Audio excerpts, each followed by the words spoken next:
Nogometne navdušenci vam predstavljamo našega wonderkilla, Žana Celerja. Uno contro uno con Girgi, ancora Riccardi, la mette profonda ed eccolo qui, il vantaggio della Roma con Selar. Dimenticato la difesa dell'Atalanta, Riccardi dentro per Selar che scarta il portiere e piazza il gol del 2-0, Atalanta arrabbiata.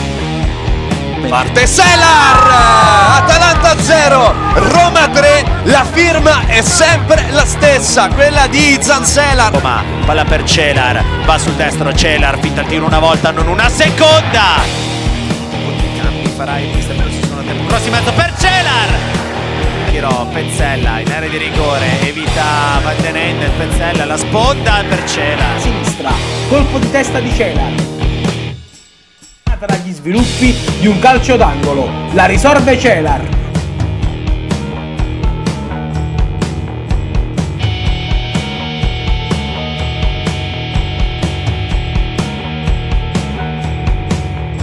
Orazio per Marcucci di prima per Selar, il controllo dello sloveno e il gol del pareggio. Azione bellissima della Roma alla mezz'ora, ancora Jean Selar, rete numero 12 in campionato, sullo scambio, il cross di Semeraro con la palla che passa, attenzione sotto porta, ancora Jean Selar.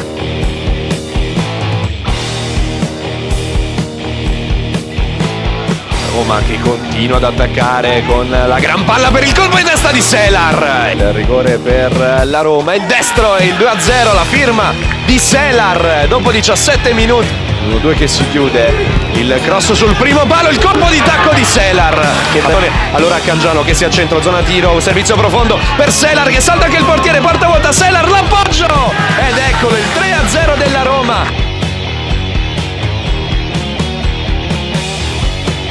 Di valore tecnico, effettivamente l'approccio non è stato nei migliori. Attenzione a Chierico che ha la grandissima occasione di portare la Roma sul 5-0, palo poi Selar, eccolo qui il 5-0 della Roma, eccola qui la doppietta di Zanzelar, eccolo qui il quinto gol in campionato dello sloveno. Sempre in possesso di palla con Pezzella che crossa al centro, Selar svantaggia il gol, subito Roma in vantaggio al 9 minuto con San Selar, uomo sotto i 16 metri calcio di punizione che arriva sul secondo palo, colpo di testa e Selar.